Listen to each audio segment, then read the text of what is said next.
ایک بار سبحان اللہ بولے گا اس کو انتظامیہ کی طرف سے 1 کلو دیوگڑھ کا آپوس دیا جائے گا۔ تو بتائیے کوئی چپ رہے گا؟ ارے 1 کلو دیوگڑھ کا آپوس ملے گا تو سارے سبحان اللہ بولو گے۔ اللہ آم کا وعدہ نہیں کر رہا، جنت کے درخت کا وعدہ فرما رہا ہے۔ ایک بار سبحان اللہ بولو، تمہارے نام کا ایک درخت جنت میں لگا دیا جائے گا، اور تمہارے باپ دادا نہیں لگائیں گے، اللہ کے فرشتے لگا دیں گے۔ نہ تمہیں پانی ڈالنا، نہ اس کی رکھوالی کرنا، تمہیں کچھ کرنا ہی نہیں۔ اور اگر جیتے جی زمین پر جنت میں اپنے نام کا درخت لگواتے رہو گے۔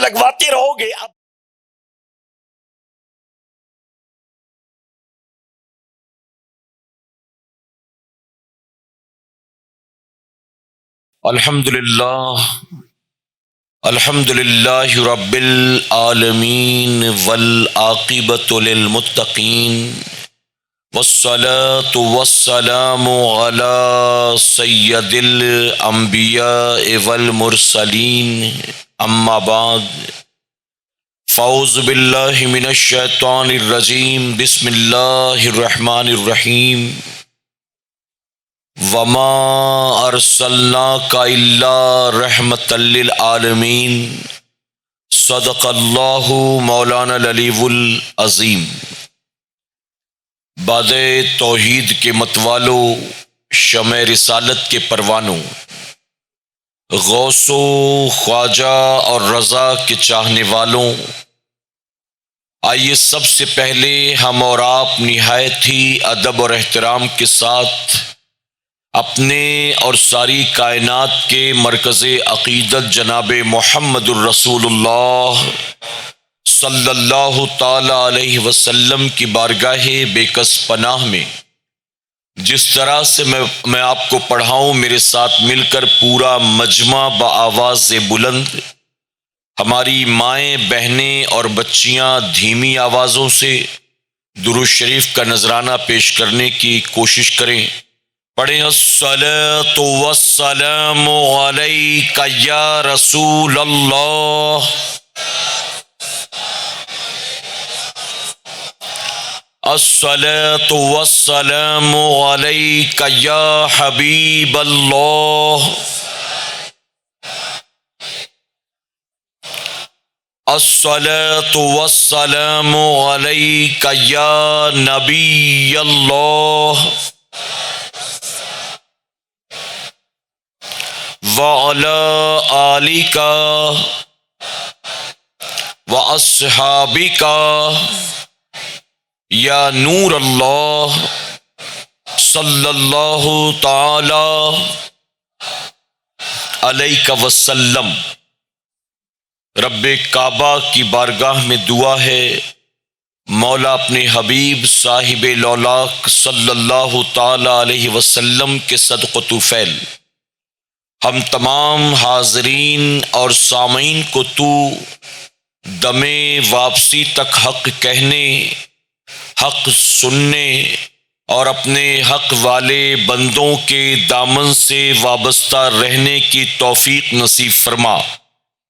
ساتھ ہی بارگاہ رب العزت میں دعا ہے کہ میرے کریم ہم گنہگاروں، سیاہ کاروں کو، ہمارے والدین کو، ہماری قیامت تک آنے والی تمام نسلوں کو صحیح معنوں میں غوث و خواجہ اور رضا سے محبت کی توفیق نصیب فرما، اور اپنے ان محبوبین کی محبتوں کا صلہ ہمیں دنیا اور آخرت دونوں جہاں میں نصیب فرما۔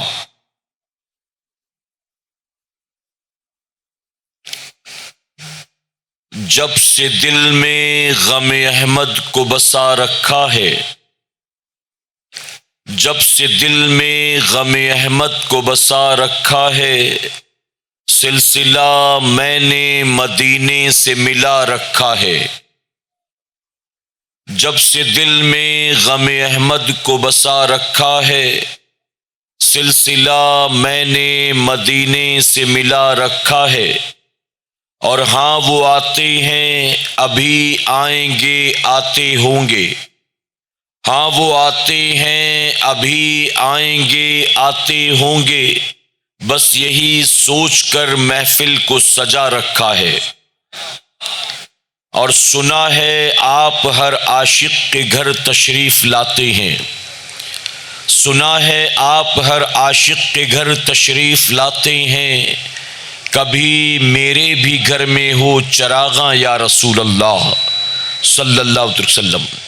اور کسی شاعر نے بہت خوب کہا، جب کہیں سے نہیں ملتی ہے سکون کی دولت، جب کہیں سے نہیں ملتی ہے سکون کی دولت، تیری محفل تیرے دیوانے سجا لیتے ہیں۔ میرے پیارے آقا علیہ الصلاۃ والتسلیم کے پیارے دیوانوں، عالمی تحریک سنی دعوت اسلامی کا دیوگڑھ کی سرزمین پر یہ پہلا ایک روزہ تربیتی سنی اجتماع ہے۔ اللہ رب العزت آج کی اس محفل پاک کے سجانے والوں کا سجانا اور ہمارا اور آپ کا دور دراز سے یہاں آنا قبول فرمائے۔ میرے پیارے آقا علیہ الصلاۃ والتسلیم کے پیارے دیوانوں، ممکن ہے کہ آپ میں سے بہت سے لوگ ایسے ہوں گے جو پہلی بار اس طرح کی محفل میں آئے ہوں گے، اور آپ میں سے بہت سے لوگ ایسے ہوں گے جو اس سے پہلے ممکن ہے کہ وادی نور آزاد میدان میں عالمی سالانہ سنی اجتماع میں آ چکے ہوں گے، یا آپ میں سے بہت سارے لوگوں کو راجہ پور کی سرزمین پر ہونے والے ایک روزہ سالانہ سنی اجتماع میں شرکت کا موقع ملا ہوگا۔ میرے پیارے آقا علیہ الصلاۃ والتسلیم کے پیارے دیوانوں، جو لوگ پہلی بار اس طرح کی محفل میں آئے ہیں، ان کے لیے شروع سے آخر تک یہ ساری چیزیں بالکل نئی سی ہیں، لیکن مجھے یہ کہتے ہوئے بڑی خوشی ہو رہی ہے کہ آنے والے بہت سے مہمانوں کے لیے اجتماع بالکل نیا ہے، لیکن دیوگڑھ کی سرزمین پر بسنے والے نوجوانوں کے لیے اور وہ لوگ جو انتظامیہ کے حضرات ہیں ان کے لیے ذرا بھی دیکھ کر یہ محسوس نہیں ہوتا کہ یہ اجتماع ان کے لیے نیا ہے، بلکہ ایسا لگتا ہے کہ اس طرح کی محفلیں سجانے کی وہ مہارت رکھتے ہیں جس طرح سے انہوں نے خوبصورت انداز میں شروع سے آخر تک کے سارے انتظامات کیے ہیں۔ میرے پیارے آقا علیہ الصلاۃ والتسلیم کے پیارے دیوانوں، ہم اور آپ مہمان کی طرح جا کر بیٹھ جاتے ہیں، لیکن جو لوگ اس طرح کی محفلیں سجاتے ہیں، آپ ذرا سمجھنے کی کوشش کریں کہ ان کو کن کن مرحلوں سے گزرنا پڑتا ہے۔ پرمیشن سے لے کر ڈونیشن تک، پنڈال سے لے کر آنے والوں کے لیے دری بچھانے تک، کن کن طرح کے انتظامات کے بارے میں انہیں سوچنا پڑتا ہے، اور پھر اس کے بارے میں بھاگ دوڑ کرنی پڑتی ہے، اور پھر اس کے بارے میں مینٹلی، فزیکلی، فائنینشلی انوالو ہونا ہوتا ہے، تب جا کر کہیں محنت مشقت کے بعد اس طرح کی محفلیں سجا کرتی ہیں۔ میرے پیارے آقا علیہ الصلاۃ والتسلیم کے پیارے دیوانوں، مجھے یہ کہتے ہوئے شرم آتی ہے کہ ہمارے بہت سارے بھائی اس طرح کے اجتماعات میں اپنے گھروں سے نکل کر سفر کر کے دور دراز سے آتے تو ہیں، لیکن وہ آنے کے بعد دور دور گھومتے پھرتے رہتے ہیں، وہ محفل میں آ کر بیٹھنے کی کوشش نہیں کرتے۔ ابھی بھی جتنے لوگ یہاں پنڈال کے اندر موجود ہیں، اگر آپ نکل کر دیکھیں تو اتنے ہی شاید دائیں بائیں آگے پیچھے گھومتے پھرتے ہوں گے۔ کوئی رشتہ دار مل گیا تو وہاں کھڑے ہو گئے 15-20 منٹ کے لیے، کوئی سٹال لگا ہے تو وہاں کھڑے ہو گئے 15-20 منٹ کے لیے، کوئی مہمان آ رہا ہے تو اس کو دیکھنے کے لیے کھڑے ہو گئے 15-20 منٹ کے لیے۔ میرے پیارے آقا علیہ الصلوۃ والتسلیم کے پیارے دیوانوں، ہم جب اپنے گھروں سے چلے تھے اس محفل کے لیے تو ہمارا انٹینشن اور ہماری نیت صرف ایک تھی کہ ہم سنی دعوت اسلامی کے سالانہ سنی اجتماع میں جا رہے ہیں۔ ہماری یہ نیت نہیں تھی کہ کتنی پبلک آ رہی ہے اس کو دیکھنے جا رہے ہیں، کون کس طرح کی گاڑی میں آئے گا اس کو دیکھنے جا رہے ہیں، انتظامات کیسے کیسے ہوں گے اس کو دیکھنے جا رہے ہیں، ان لوگوں نے میدان میں ٹوائلٹ اور وضو خانہ کیسے بنایا ہوگا اس کو دیکھنے جا رہے ہیں۔ کیا بتائیے اس نیت سے آپ اپنے گھروں سے چلے تھے؟ میرے پیارے آقا علیہ الصلوۃ والتسلیم کے پیروانوں، یاد رکھیں یہ موقع زندگی میں بار بار آیا نہیں کرتے۔ ایسی محفلوں میں جب کبھی شرکت کا موقع ملے نا تو غفلت سے کام نہ لیا کریں، سستی سے کام نہ لیا کریں، بلکہ چستی اور پھرتی سے کام لیا کریں، اور ایسی محفلوں میں آ کر دل جمعی کے ساتھ بیٹھ کر جو کچھ بھی اللہ اور اس کے رسول صلی اللہ علیہ وسلم کے فرامین سنائے جائیں، دین کے پیغامات ہم تک پہنچائے جائیں، اس کو سیکھنے اور سمجھنے کی کوشش کیا کرے کہ انشاءاللہ۔ اور میرے پیارے آقا کے پیروانوں، حضور اکرم صلی اللہ علیہ وسلم فرماتے ہیں کہ جو بندہ علم کی طلب میں اپنے گھر سے نکلا اور اس کے پیر گرد آلود ہوئے، توجہ ہے نا آپ کی، جو بندہ علم کی طلب میں اپنے گھر سے نکلا اور اس کے پیر گرد آلود ہوئے، یعنی اس کے پیروں میں دھول مٹی لگ گئی، تو اللہ قیامت کے دن ان پیروں کو جہنم کی آگ سے آزاد فرما دے گا۔ اب ذرا سوچیں کہ پیر میں دھول مٹی لگ گئی تو رب یہ انعام دے گا۔ اب اگر اس محفل میں آنے کی وجہ سے بھوکا رہنا پڑا، اس محفل میں آنے کی وجہ سے ٹائم پر چائے نہیں ملی، اس محفل میں آنے کی وجہ سے لوگوں کے دھکے بھی کھانے پڑے، اس محفل میں آنے کی وجہ سے دھول مٹی میں بیٹھنا بھی پڑا، کپڑے بھی میلے ہو گئے، ہاتھ میں بھی مٹی لگ گئی، تو کیا بتائیے یہ جو کچھ آپ کریں گے اس محفل میں آنے کی وجہ سے، کیا میرا کریم اس کا انعام نہیں عطا کرے گا آپ کو؟ میرے پیارے آقا کے پیروانوں، یاد رکھیں اس وقت ہم کسی دنیا دار کی محفل میں نہیں آئے ہیں، ہم ساری کائنات کے مالک و مختار کی محفل میں آئے ہیں، ہم اس کی محفل میں آئے ہیں جس کے خزانے میں کوئی کمی نہیں ہے۔ ارے پولیٹیشینز پولیٹیکل ریلی میں اگر 500 روپے دینے کا وعدہ کرے تو 500 روپے کے چکر میں ہزاروں جمع ہو جاتے ہیں۔ میرے پیارے آقا کے پیروانوں، ایسی محفلوں میں آنے والوں کو انتظامیہ کی طرف سے 500 اور 1000 روپے نہیں دیے جائیں گے، بلکہ جس کے ذکر کی محفل میں آئے ہو اس رب نے اس محفل میں آنے والوں کے لیے جنت کا وعدہ فرمایا ہے، ان کے لیے مغفرت کا وعدہ فرمایا ہے۔ حضور اکرم صلی اللہ علیہ وسلم فرماتے ہیں اللہ جس بندے کو بخشنا چاہتا ہے اسے اپنے ذکر کی محفل میں بھیج دیتا ہے۔ پتہ چلا یہاں کوئی اپنی مرضی سے نہیں آتا، آتے وہی ہیں جنہیں میرا رب توفیق عطا فرماتا ہے۔ اور میرے پیارے آقا کے پیروانوں، یہ محفل وہ محفل ہے کہ جس محفل میں سننے پر، سیکھنے پر، بولنے پر ہی ثواب نہیں ملتا، یہ وہ محفل ہے کہ جہاں اٹھنے والے ہر قدم پر میرا کریم ثواب عطا فرماتا ہے، یہاں دھڑکنے والے دل کی ہر دھڑکن پر میرا رب ثواب عطا کرے گا، یہاں گزرنے والے زندگی کے ایک ایک لمحے پر میرا مولا ثواب عطا فرمائے گا۔ بلکہ کسی شاعر نے تو یہاں تک کہا جہاں ذکر رسالت مآب ہوتا ہے، جہاں ذکر رسالت مآب ہوتا ہے وہاں پہ سانس بھی لینا ثواب ہوتا ہے۔ تو ایسی پاکیزہ محفل میں بیٹھے ہیں میرے پیارے آقا کے پیروانوں، جو اب بھی باہر گھوم رہے ہیں، جو اسٹالز پر کھڑے ہیں، جو آنے جانے والوں کو دیکھ رہے ہیں، ان سے گزارش کروں گا کہ یہ سارے انتظامات آپ کے لیے ہیں۔ آپ آئیں، سکون سے بیٹھیں، سنیں، سیکھنے کی، سمجھنے کی کوشش کریں کہ انشاءاللہ۔ میرے پیارے آقا علیہ الصلوۃ والتسلیم کے پیروانوں، حضور اکرم صلی اللہ علیہ وسلم فرماتے ہیں کہ جب میرا کوئی امتی علم کی طلب میں اپنے گھر سے نکلتا ہے، آپ اپنے دل پر ہاتھ رکھ کر بتائیں کہ ہم یہاں کیوں آئے ہیں؟ دین سیکھنے آئے ہیں نا؟ کیوں آئے ہیں؟ دین سیکھنے آئے ہیں۔ ہم یہاں اللہ کا ذکر کرنے کے لیے آئے ہیں، ہم یہاں پر اپنی آخرت کو سنوارنے کی نیت سے آئے ہیں۔ تو حضور اکرم صلی اللہ علیہ وسلم فرماتے ہیں کہ جب میرا امتی علم کی طلب میں اپنے گھر سے نکلتا ہے تو فرشتے اس کی رضا حاصل کرنے کے لیے اس کے پیروں کے نیچے اپنے پروں کو بچھا دیتے ہیں۔ اب ذرا سوچیں، ہم اس لائق ہیں کہ ہمارے پیروں کے نیچے فرشتوں کے پر بچھے؟ ہم اس لائق ہیں؟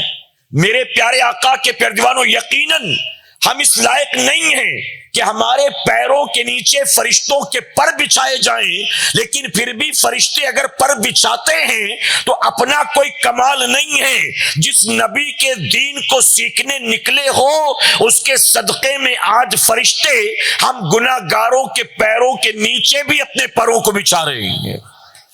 اور ایک مقام پر حضور اکرم صلی اللہ علیہ وسلم نے فرمایا، جب تم علم کی طلب میں نکلتے ہو تو فرماتے ہیں تمہارا چلنا ایسا ہے جیسے تم جنت کے راستوں میں سے ایک راستے پر چل رہے ہو۔ ابھی آپ آئے، یہ پروگرام کافی اندر رکھا گیا ہے اس میدان اور یہاں کے انتظامات سہولیات کے اعتبار سے، تو آپ کو بائک سے آئے ہوں گے، فور ویلر سے آئے ہوں گے، بس سے آئے ہوں گے، لیکن پھر بھی چند قدم چل کے تو آنا پڑا ہی ہوگا۔ بتائیے، ہے نا؟ ہمیں بھی گیٹ تک کار سے لایا گیا، اس کے بعد وہاں سے پیدل چل کر یہاں تک آئے۔ تو آپ جب پیدل چلتے ہو علم کی طلب میں تو فرمایا حضور اکرم صلی اللہ علیہ وسلم نے کہ تم زمین پر نہیں چل رہے ہو، تم جنت کے راستوں میں سے ایک راستے پر چل رہے ہو۔ پتا چلا یہ محفل وہ محفل ہے جو جنت کی طرف لے جانے والی ہے، جنت کی طرف۔ تو ایسی محفلوں سے بھاگا نہ کریں، آنے کی کوشش کیا کریں کہ انشاءاللہ۔ میرے پیارے آقا علیہ الصلوۃ والتسلیم کے پیروانوں، اب ایک بڑی پیاری حدیث مبارکہ درود شریف کی فضیلت کے تعلق سے، اور اس کے بعد پھر میں آگے بڑھوں گا اور اسی عنوان پر گفتگو کروں گا۔ حالانکہ میں آج وقت کی اہمیت پر بیان کرنے کے ارادے سے آیا تھا، لیکن یہاں کے ماحول کو دیکھ کر یوں لگتا ہے کہ لوگ سنجیدہ بیانات شاید سننے کے عادی نہیں ہیں۔ اگر میں کچھ سمجھانے کی، سکھانے کی کوشش کروں تو ممکن ہے کہ دھیرے دھیرے لوگ اٹھ کر جانے لگیں گے، یا جو بیٹھے ہوں گے ان کو نیند آنے لگے گی۔ اس لیے میرے پیارے آقا علیہ الصلوۃ والتسلیم کے پیارے دیوانوں میں ایسی گفتگو کر رہا ہوں جس میں ہم دونوں بالکل ایک دوسرے سے کنیکٹڈ ہوں، یعنی ذرا بھی نہ میں آپ کو ڈھیلا چھوڑوں نہ آپ سست ہو سکے۔ میں اس طرح کی گفتگو کرنے کی کوشش کر رہا ہوں۔ میری بات سمجھ میں آ رہی ہے آپ کے؟ میرے پیارے آقا کے پیارے دیوانوں، اب میں آپ کو ایک تحفہ دیتا ہوں۔ کون سا تحفہ ہے جانتے ہیں؟ حضور اکرم صلی اللہ علیہ وسلم فرماتے ہیں جو بندہ دن اور رات میں 50 مرتبہ مجھ پر درود بھیجے گا، کل قیامت کے دن میں اس سے مصافحہ کروں گا۔ اب سستی سے کام نہیں چلے گا، اور محبت سے کہیں، ارے حضور اکرم صلی اللہ علیہ وسلم سے مصافحہ کرنے کی بات ہے، اور محبت سے کہیں۔ اور اس کے لیے کیا کرنا ہوگا؟ کوئی بہت لمبا چوڑا وظیفہ نہیں، نہ رات کو 2 بجے اٹھ کر گھر کی چھت پر بیٹھ کر کوئی وظیفہ پڑھنا ہے، نہ دوپہر کے 12 بجے کسی میدان میں کھلے آسمان کے نیچے کھڑے ہو کر کوئی وظیفہ پڑھنا ہے، بلکہ اگر چاہتے ہو کہ قیامت کے دن حضور اکرم صلی اللہ علیہ وسلم سے مصافحہ کرنے کا موقع مل جائے تو اس کے لیے کیا کرنا ہے؟ دن اور رات میں 50 بار درود شریف کی کثرت کرنا ہے کہ انشاءاللہ۔ اور 50 بار درود شریف پڑھنا مشکل ہے کہ آسان ہے؟ جی اچھا، اب دیکھیں درود شریف کے کوئی ایسا بھی نہیں ہے کہ با وضو ہو تبھی پڑھ سکتے ہیں، ایسا بھی نہیں ہے۔ وضو کے ساتھ پڑھیں تو الحمدللہ، وضو نہیں ہے تو بھی پڑھنا جائز ہے۔ آپ بیٹھ کر مصلی پر پڑھیں تبھی پڑھ سکتے ہیں، ایسا نہیں ہے، چلتے پھرتے بھی پڑھ سکتے ہیں۔ آپ دکان میں بیٹھے ہیں، آپ مکان میں بیٹھے ہیں، آپ دفتر میں بیٹھے ہیں، آپ 2 ویلر چلا رہے ہیں، آپ بس میں چلے جا رہے ہیں، آپ جب چاہیں حضور اکرم صلی اللہ علیہ وسلم پر درود شریف پڑھ سکتے ہیں۔ آج یہ تحفہ لے کر یہاں سے جائیں، ہمیں دن اور رات میں 50 مرتبہ حضور اکرم صلی اللہ علیہ وسلم پر درود شریف پڑھنا ہی پڑھنا ہے کہ انشاءاللہ۔ اور میرے پیارے آقا کے پیارے دیوانوں، اگر یہ آپ نے طے کر لیا، پکا ارادہ کر لیا اور عمل کرنا شروع کر دیا تو کیا ملے گا انعام؟ قیامت کے دن مجھ سے نہیں، امام الانبیاء سے مصافحہ کرنے کا موقع ملے گا۔ اچھا، کبھی کسی علاقے میں ہم جاتے ہیں نا، جہاں پر ہمارے ویڈیو سوشل میڈیا پر زیادہ وائرل ہوئے ہوں یا وہاں پر کسی کیبل نیٹ ورک پر صبح شام ہمارا بیان آتا ہو تو وہاں ہر کسی کی کوشش ہوتی کہ میں ان سے مصافحہ کر لوں. دکا مکی کرتے لوگ سیلفی نکالنے کے لیے, لوگ ملاقات کرنے کے لیے.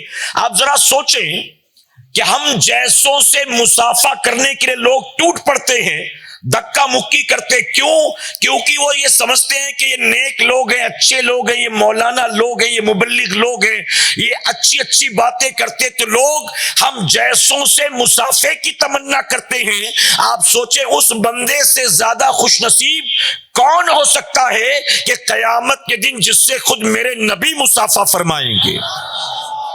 ابھی یہاں امیر سنی دعوت اسلامی آئیں گے, بلبلے باغ مدینہ ہوں گے, اسی کے ساتھ سید امین القادری صاحب قبلہ ہوں گے.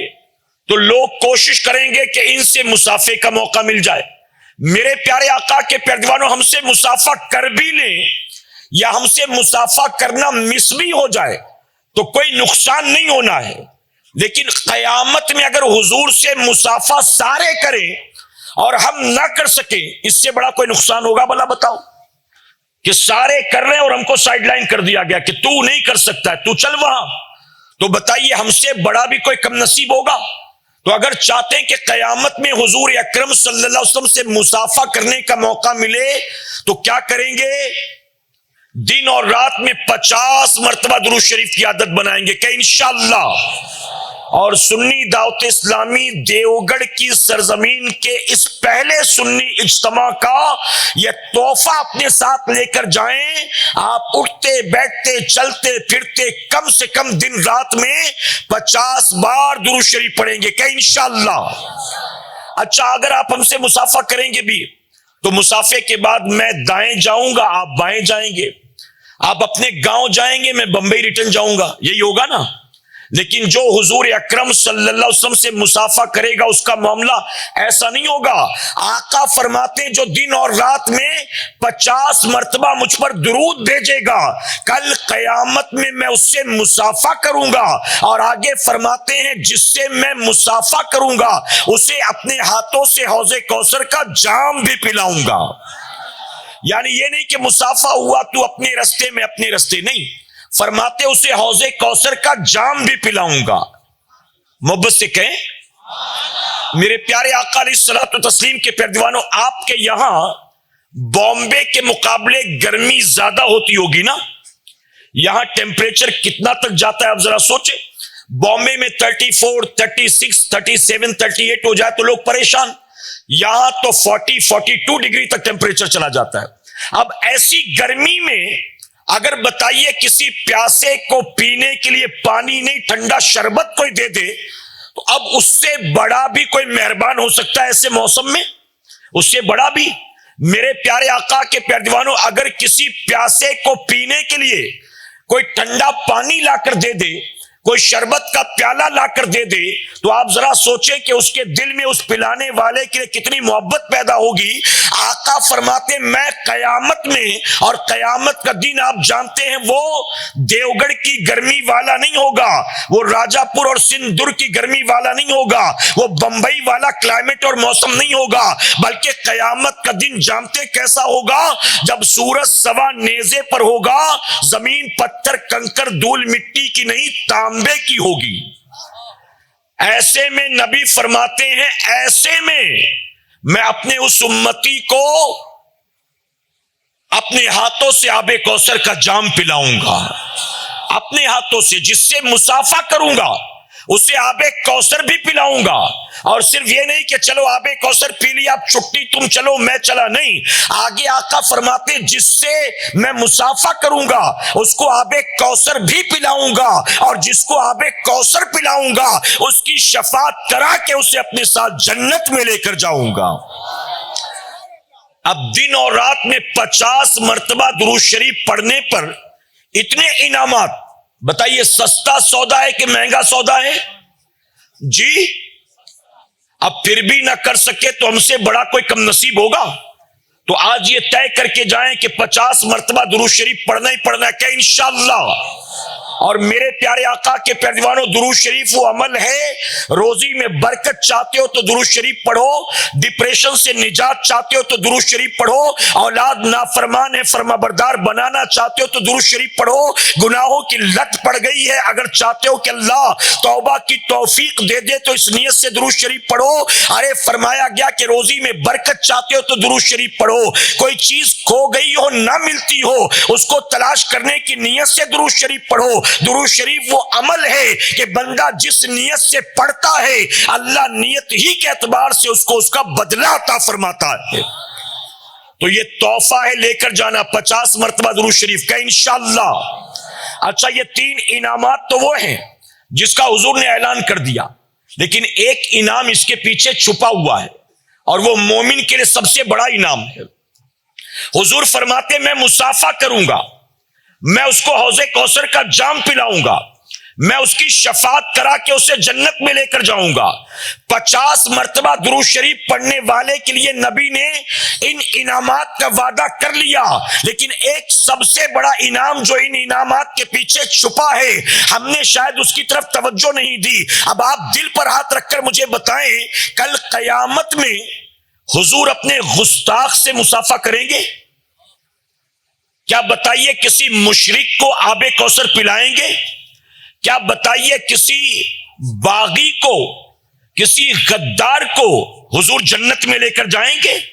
تو معلوم ہوا جو دن اور رات میں 50 مرتبہ درود شریف پڑھے گا اس کے لیے سب سے بڑا انعام یہ ہوگا کہ وہ گستاخ ہو کر نہیں مرے گا، جب بھی مرے گا عاشق رسول بن کر مرے گا، وہ جب بھی مرے گا ایمان والا بن کر مرے گا۔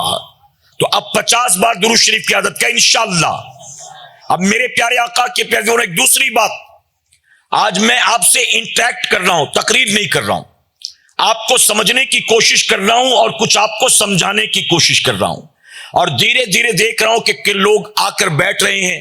اللہ سب کو دنیا اور آخرت دونوں جہاں میں اس کا بہتر اجر عطا فرمائے، لیکن پھر بھی دیکھ رہا ہوں کہ ایسا لگتا ہے کہ انتظامیہ نے کچھ لوگوں کو گیٹ کے پاس کھڑا کر دیا ہے، وہ گیٹ کے پاس ہی ہیں، وہ اندر نہیں آ رہے ہیں۔ اگر وضو نہیں ہے تو بھی آ سکتے ہو میرے بھائی، کوئی مسئلہ نہیں ہے، اور ایسا نہیں کہ کھڑے رہ کر سنو گے تو آپ کو ان کے مقابلے زیادہ ثواب مل جائے گا، ایسا نہیں ہے۔ ہاں یہ بات اور ہے، اگر سامنے بیٹھ کر سنو گے نا، بولنے والے کی آواز کے ساتھ اس کا چہرہ بھی سامنے ہو نا، تو بات دل میں بہت آسانی سے اتر جاتی ہے۔ یعنی سی ڈی پر سننے کے مقابلے سامنے بیٹھ کر سننے میں زیادہ اثر ہوتا ہے۔ اور ایک بات اور بتا دوں، سامنے بولنے والے کو دیکھیں گے بھی تو زیادہ اثر ہوگا۔ دوسری چیز، اس وقت آپ دیکھ رہے ہیں کہ منبر رسول پر علماء اکرام بھی جلوہ افروز ہیں، الحمدللہ۔ یہ وہ لوگ ہیں کہ جن کے بارے میں حضور اکرم صلی اللہ علیہ وسلم نے فرمایا کہ جس نے کسی عالم کو دیکھا اس نے گویا مجھے دیکھا۔ اور محبت سے کہیں میرے پیارے آقا کے پیارے دیوانوں، کچھ چیزیں ایسی ہیں کہ جن کو صرف دیکھنے پر بھی اللہ عبادت کا ثواب عطا کرتا ہے، صرف دیکھنے پر۔ جیسے صرف خانہ کعبہ کو دیکھا تو اس پر بھی اللہ عبادت کا ثواب دے گا، صرف قرآن کو دیکھا تو اس پر بھی اللہ عبادت کا ثواب عطا کرے گا۔ محبت سے ماں باپ کے چہرے کو دیکھا، سر نہیں دبایا، پیر نہیں دبایا، صرف محبت سے مسکرا کر دیکھا ہے تو دیکھنے پر بھی اللہ عبادت کا ثواب عطا کرے گا۔ اسی طرح فرمایا گیا علماء کے چہرے کو دیکھنے پر بھی اللہ عبادت کا ثواب عطا فرماتا ہے۔ اب وہ جو باہر کھڑے ہیں ان کو علماء کا چہرہ نظر آئے گا کہ آپ کو نظر آئے گا؟ جی، جو اندر آ کر بیٹھے ان کو دکھے گا کہ باہر والوں کو؟ جو اندر آ کر بیٹھے ان کو، تو ظاہر ہے کہ باہر والوں کے مقابلے وہ اندر والے دگنا فائدے میں ہیں نا۔ تو اس لیے میں مشورہ دیتا ہوں کہ میرے بھائی آ کر بیٹھ جاؤ، ریکویسٹ کرتا ہوں کہ آ کر بیٹھ جاؤ۔ اچھا ایک بات اور بتا دوں، بلبل باغ مدینہ نے بھی کہا کہ جو لوگ دائیں بائیں گھوم رہے باہر کھڑے وہ آ کر بیٹھ جائیں۔ میں نے بھی درخواست کی، مجھ سے پہلے ہمارے ساتھی موسیٰ بھائی نے اور بھی دیگر ساتھیوں نے درخواست کی ہوگی، لیکن یاد رکھیں بار بار جو ان ریکویسٹ کو بھی سمجھنے کو تیار نہیں ہوتا۔ ہم کہتے ہیں آؤ بیٹھ جاؤ یار، کیوں کھڑے ہو، آؤ بیٹھ جاؤ، کیوں وہاں پر کھڑے ہو، آؤ بیٹھ جاؤ، جو آ رہے ہیں جا رہے ہیں ان کو اپنا کام کرنے دو، آپ آؤ بیٹھ جاؤ. لیکن بار بار ریکویسٹ کے باوجود بھی جو نہیں آتا نا، پھر اس کے پیچھے اپنی انرجی ویسٹ مت کرو.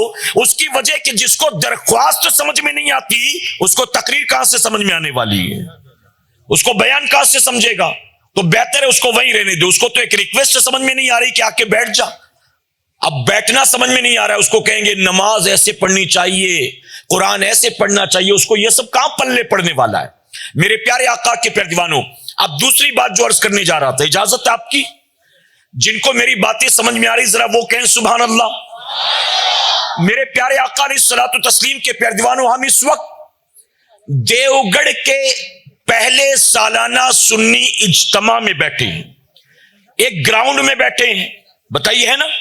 لیکن جانتے حضور اکرم صلی اللہ علیہ وسلم نے اس کے بارے میں کیا فرمایا؟ حضور اکرم صلی اللہ علیہ وسلم نے اپنے صحابہ کرام سے فرمایا کہ میرے صحابیوں، اب بہت غور سے سنیے گا ورنہ آپ مس کر دیں گے. حضور اکرم صلی اللہ علیہ وسلم نے فرمایا کہ میرے صحابیوں، جب کبھی تمہارا جنت کے باغوں سے گزر ہو نا، تو تم وہاں جنت کے کچھ میوے بھی چر لیا کرو، جنت کے کچھ میوے بھی کھا لیا کرو. اب جب صحابہ اکرام نے یہ سنا تو بڑے حیران ہوئے کہ ہمیں زمین پر جنت کے باغوں میں جانے کا موقع کہاں سے ملے گا؟ ہم نے مکے میں کھجوروں کے باغ دیکھے، ہم نے مدینے میں کھجوروں کے باغ دیکھے، ہم نے عرب کے مختلف شہروں میں کھجوروں کے باغ دیکھے، جنت کا باغ تو کہیں دکھا ہی نہیں. زمین پر جنت کا باغ بھلا کہاں ملے گا؟ جب انہوں نے حضور اکرم صلی اللہ علیہ وسلم کی بارگاہ میں یہ عرض کیا تو جانتے ہو میرے آقا صلی اللہ علیہ وسلم نے کیا فرمایا؟ آقا فرماتے ہیں زمین پر جو اللہ کے ذکر کی محفلیں ہوتی ہیں نا، وہ جنت کا باغ ہوا کرتی ہیں. کچھ لوگ سمجھے کچھ لوگ نہیں سمجھے. میرے آقا نے فرمایا زمین پر جو ذکر کی محفلیں سجتی ہیں وہی تو جنت کا باغ ہوا کرتی ہیں. پتا چلا ہم دیوگڑھ کے میدان میں نہیں بیٹھے، آقا فرما رہے ہیں کہ تم جنت کے باغ میں بیٹھے ہوئے ہو. کہاں بیٹھے ہوئے ہو جی؟ کہاں بیٹھے ہوئے ہو؟ جنت کے باغ میں. اب بتائیے جنت کے باغ میں کوئی اپنے حساب سے اپنی مرضی سے آ کے بیٹھ سکتا ہے؟ ایسے چلتا پھرتا آیا بیٹھ گیا، بیٹھ سکتا ہے؟ جنت کے باغ میں بن جنت کے مالک کی مرضی سے کوئی آ سکتا ہے؟ اسی لیے ہم کہتے ہیں کہ یہ محفلیں وہ محفلیں ہیں جہاں آیا نہیں جاتا، بلایا جاتا ہے. جو اوپر بیٹھے ہیں وہ، جو نیچے بیٹھے ہیں وہ، ان میں سے کوئی ایک بھی اپنی مرضی سے نہیں آیا. ان محفلوں میں آیا نہیں جاتا، بلایا جاتا ہے. اور میرے پیارے آقا کے پیارے دیوانوں، اللہ بلاتا بھی ہر کسی کو نہیں ہے. نبی فرماتے ہیں اللہ تبارک تعالیٰ جس بندے کو بخشنا چاہتا ہے اسے اپنے ذکر کی محفل میں بھیج دیتا ہے. تو ہم کہاں بیٹھے ہیں جی؟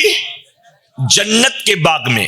اچھا، بہت سارے نوجوان جو ہر چیز میں لاجک ڈھونڈتے ہیں کہ یار یہ اگر جنت کا باغ ہے اس کا کیا لاجک ہے؟ دائیں بائیں کچھ ایسا جنت جیسا تو نظر نہیں آ رہا ہے.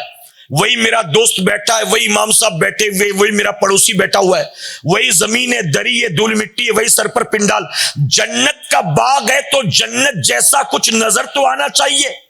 لوگ لاجک ڈھونڈتے ہیں. تو یاد رکھو مسلمانوں، جنت کا باغ ہے حضور نے فرمایا، اور آپ ڈھونڈ رہے ہو لاجک کے جنت کا باغ ہے تو جنت جیسا کچھ نظر نہیں کیا کیوں نہیں آتا؟ تو یاد رکھیں اللہ تبارک تعالیٰ ہمیں دکھا سکتا ہے کہ یہ جنت کا باغ ہے، لیکن اللہ کی عادت کریمہ کیا ہے جانتے ہو؟ اللہ دکھا کر نہیں منواتا ہے، اللہ محبوب سے کہلوا کر منواتا ہے. رب چاہے تو دکھا کر بھی منوا سکتا ہے، لیکن رب دکھا کر نہیں منواتا، رب محبوب سے کہلوا کر منواتا ہے. اور کمال دیکھ کر ماننے میں نہیں ہے، کمال تو یہی ہے کہ بن دیکھے ہم نے حضور نے کہا اور مان لیا ہے. آپ جانتے ہیں حضور اکرم صلی اللہ علیہ وسلم، جب حضور اکرم صلی اللہ علیہ وسلم سفر معراج سے واپس آئے تو صحابہ اکرام نے گھیر لیا، عرض کرنے لگے یا رسول اللہ صلی اللہ علیہ وسلم، ہم نے اللہ کو نہیں دیکھا لیکن آپ تو دیکھ کر آئے ہیں نا، ہمیں بتائیں کہ اللہ کیسا دکھائی دیتا ہے. اس کی وجہ کہ مکے کے مشرکین ہم کو بہت پریشان کرتے، صبح شام آ کر ٹارچر کرتے ہیں کہ تم نے ایک محمد کے کہنے پر صلی اللہ علیہ وسلم اپنے باپ دادا کے خداؤں کو چھوڑ دیا، اور تم نے اس کو مان لیا جس کو تم نے دیکھا ہی نہیں ہے، جس کو تم کبھی چھو نہیں سکتے، جس کی آواز کو سن نہیں سکتے، جس کو تم محسوس نہیں کر سکتے، جس کے قریب جا کر بیٹھ نہیں سکتے، تم نے اس کو خدا مان لیا ہے۔ تم ہمارے ساتھ چلو مکے کے بت کدے میں، ہم تمہیں اپنا خدا دکھاتے ہیں۔ وہاں لات کا بت بھی تھا، منات کا بت بھی تھا، چلو عزا کا بت بھی تھا، چلو چل کر ہم تمہیں دکھاتے ہمارے خداؤں کو، تم انہیں دیکھ بھی سکتے ہو، فیل بھی کر سکتے ہو، قریب جا کر بیٹھ بھی سکتے ہو، اور ان کے سامنے کھڑے ہو کر منتیں اور دعائیں بھی کر سکتے ہو۔ تم ہمارے ساتھ چلو، ہم تمہیں اپنا خدا دکھاتے ہیں۔ ایک بن دیکھے خدا کو تم نے مان لیا اور اپنے باپ دادا کے خداؤں کو چھوڑ دیا۔ اب صحابہ عرض کرتے کہ آقا ہم ان کا منہ بند کرنا چاہتے ہیں اور انہیں جواب دینا چاہتے ہیں، آپ دیکھ کر آ گئے ہیں، ہمیں بتائیں کہ ہمارا رب کیسا دکھائی دیتا ہے۔ تو جانتے ہو میرے آقا صلی اللہ علیہ وسلم نے کیا فرمایا؟ آقا فرماتے ہیں میں کیسے بتاؤں کہ رب کیسا دکھائی دیتا ہے؟ ارے کوئی مثل ہو تو مثال دوں کہ رب ایسا دکھائی دیتا ہے۔ جب نبی نے فرمایا کیسے بتاؤں کہ رب کیسا دکھائی دیتا ہے، تو سارے صحابہ گویا ایک زبان ہو کر پکار اٹھے، ایک دیکھنے والے کا کہا مان لیا ہے، ایک دیکھنے والے کا کہا مان لیا ہے، بن دیکھ کے تجھے ہم نے خدا مان لیا ہے۔ تو ہم نے تو خدا کو بھی بن دیکھے مانا ہے، ہم نے تو جنت کو بھی بن دیکھے مانا ہے، ہم نے تو میدان قیامت کے حساب کتاب کو بھی بن دیکھے مانا ہے۔ نبی نے فرمایا قرآن اللہ کا کلام ہے، ہم نے بن دیکھے مانا ہے۔ تو جب یہ سب کچھ بن دیکھے مان لیا تو ذکر کی محفل کو بن دیکھے کیا جنت کا باغ نہیں مان سکتے؟ تو ہم کہاں بیٹھے ہیں؟ جنت کے باغ میں۔ اچھا، جو لوگ کبھی کبھی مجھے کہنا پڑتا ہے کہ جو لوگ اپنے گھر سے چل کر چند قدم جنت کے باغ میں آنے کو تیار نہیں ہیں، آخر وہ کس منہ سے اپنی قبر سے اٹھ کے جنت میں جائیں گے؟ اپنے گھر سے نکل کر چند قدم جنت کے باغ میں آنے کو تیار نہیں، پھر بتا تو قبر سے نکل کر جنت میں کیسے چلا جائے گا؟ یہ موقع زندگی میں بار بار آیا نہیں کرتے۔ میرے پیارے آقا کے پیروانوں، آپ کے گاؤں میں بھی جلسے تو ہوتے ہوں گے سال میں 2-4، کبھی 11ویں میں 12ویں میں میلاد پاک کے موقع پر، محرم میں، چھٹی شریف میں ہوتے ہیں کہ نہیں ہوتے؟ آپ جہاں سے بھی تشریف لائے ہوں گے ہوتے ہیں نا۔ آپ بتائیے 2021 میں ہمارے گاؤں کے جلسے میں ہمارا وہ دوست جو ہمارے ساتھ تھا، 2022 میں وہ ہمارے ساتھ نہیں تھا، وہ چلا گیا کورونا کی وجہ سے۔ جو 2019 میں تھا، 2020 میں اس کو موقع نہیں ملا۔ جو 2020 میں آیا تھا میلاد کی محفل میں، 2021 میں اس کو آنے کا موقع نہیں ملا۔ جو 2021 میں آیا اس کو 22 میں آنے کا موقع نہیں ملا۔ اللہ نے آج ہمیں موقع دیا ہے، اس کے بعد بھی ایسے اجتماعات ہوتے رہیں گے، ایسی محفلیں انشاءاللہ سجتی رہیں گی، لیکن ہمیں دوبارہ اس محفل کے بعد کسی محفل میں شرکت کا موقع ملے گا کہ نہیں ملے گا، کیا ہم جانتے ہیں؟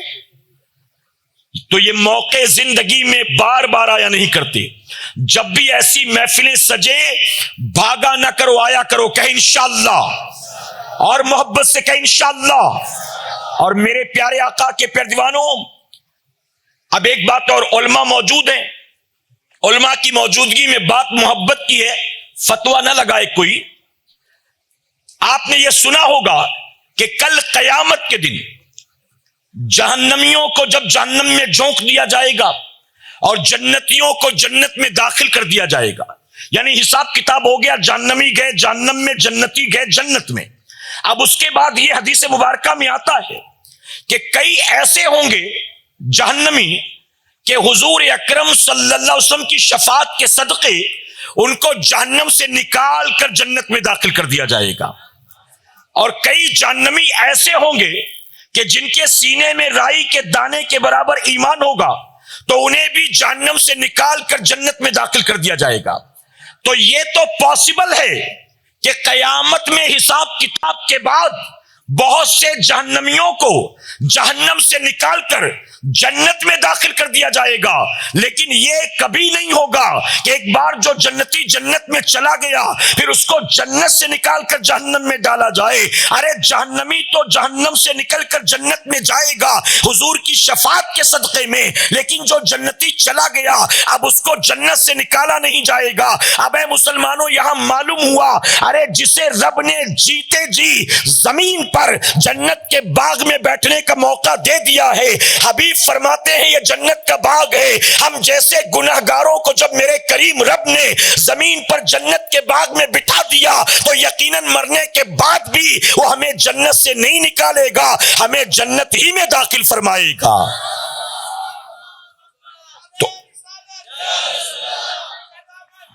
تو ایسی محفلوں میں آیا کریں کہ انشاءاللہ۔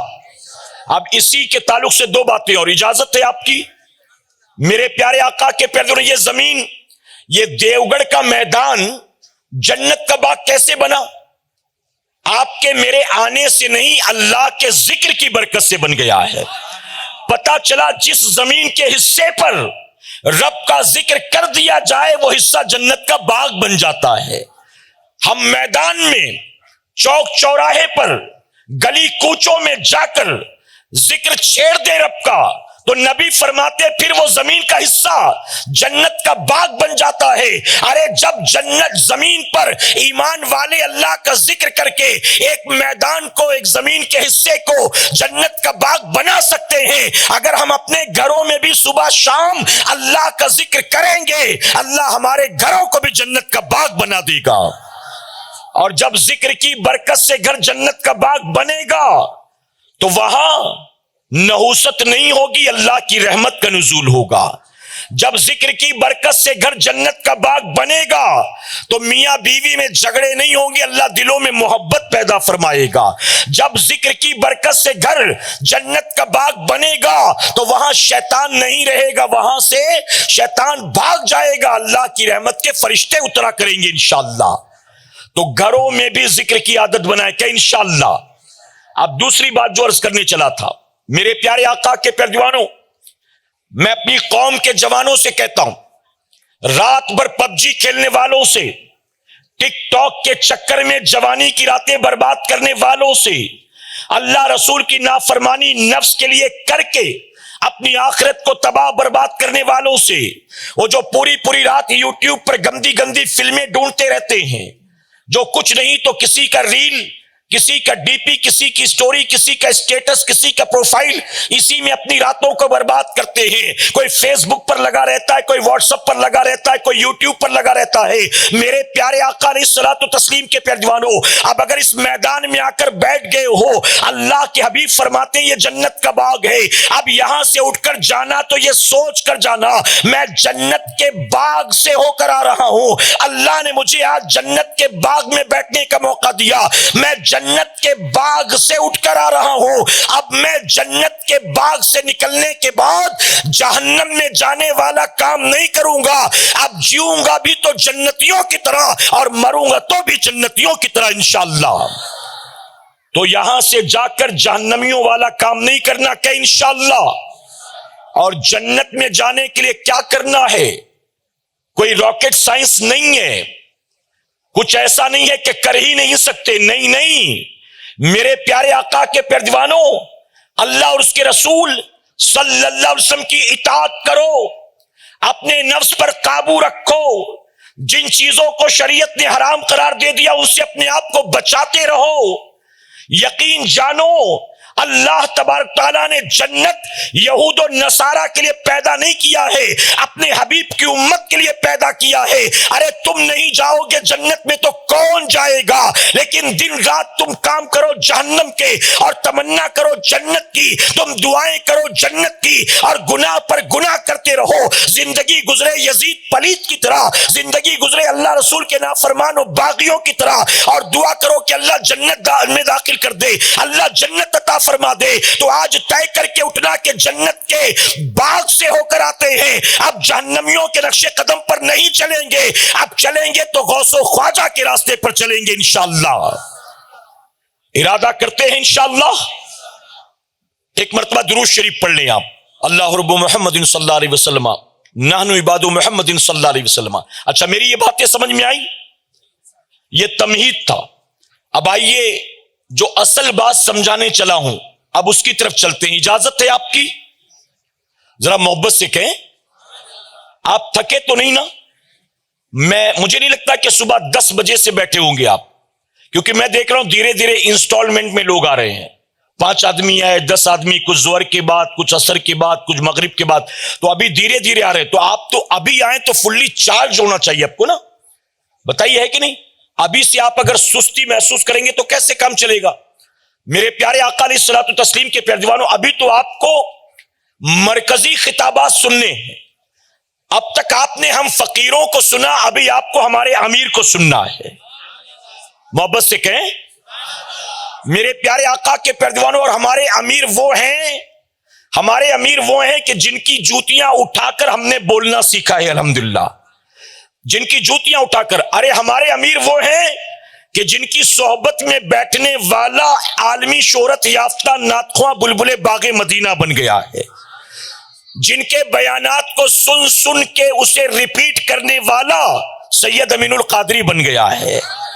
ارے جن کی گفتگو سننے والا, جن کی جوتیاں اٹھانے والا مجھ جیسا گناہگار ٹوٹے پھوٹے انداز میں بولنے کے لائق بن گیا ہے.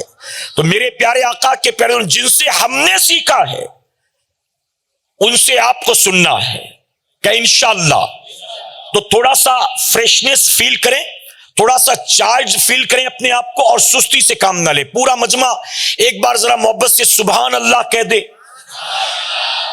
اچھا پھر ایک موقع دیتا ہوں, جنہوں نے نہیں کہا وہ بھی کہہ سکتے ہیں, ذرا پھر کہہ دیں سبحان اللہ. اچھا تھوڑا آگے پیچھے ہو گیا. اللہ کو تاک عدد بہت پسند ہے, آڈ نمبرز. تو تاک عدد پورا ہو جائے, سارے مل کر ایک بار کہیں. اللہ سب کو جزائے خیر عطا فرمائے. آج جانتے دنیا کے پیچھے بھاگتے بھاگتے اپنا حال یہ ہو گیا ہے کہ جب تک 2-4 فضیلت نہ بتاؤ نہ مسلمان سبحان اللہ بھی نہیں بولتا ہے. ابھی اگر میں نے کہا تو نا آپ کے نام کا جنت میں ایک درخت لگا دیا جائے گا, تو پھر جو باہر کھڑے نا وہ بھی بولتے. اچھا اگر میں کہوں کہ بھائی جو ایک بار سبحان اللہ بولے گا اس کو انتظامیہ کی طرف سے 1 کلو دیوگڑھ کا آپوس دیا جائے گا, تو بتائیے کوئی چپ رہے گا؟ ارے 1 کلو دیوگڑھ کا آپوس ملے گا تو سارے سبحان اللہ بولو گے. اللہ آم کا وعدہ نہیں کر رہا, جنت کے درخت کا وعدہ فرما رہا ہے. ایک بار سبحان اللہ بولو, تمہارے نام کا ایک درخت جنت میں لگا دیا جائے گا, اور تمہارے باپ دادا نہیں لگائیں گے, اللہ کے فرشتے لگا دیں گے.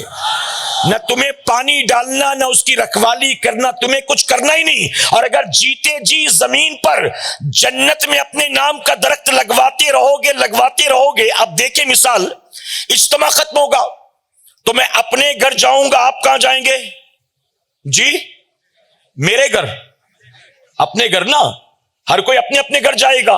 قاری صاحب اپنے گھر جائیں گے, سید محمد صاحب قبلہ اپنے گھر جائیں گے, آپ اپنے گھر جائیں گے, سب اپنے گھر. تو ہم جہاں ہمارا گھر ہوگا, پراپرٹی ہوگی, جہاں مکان ہوگا وہیں جائیں گے نا.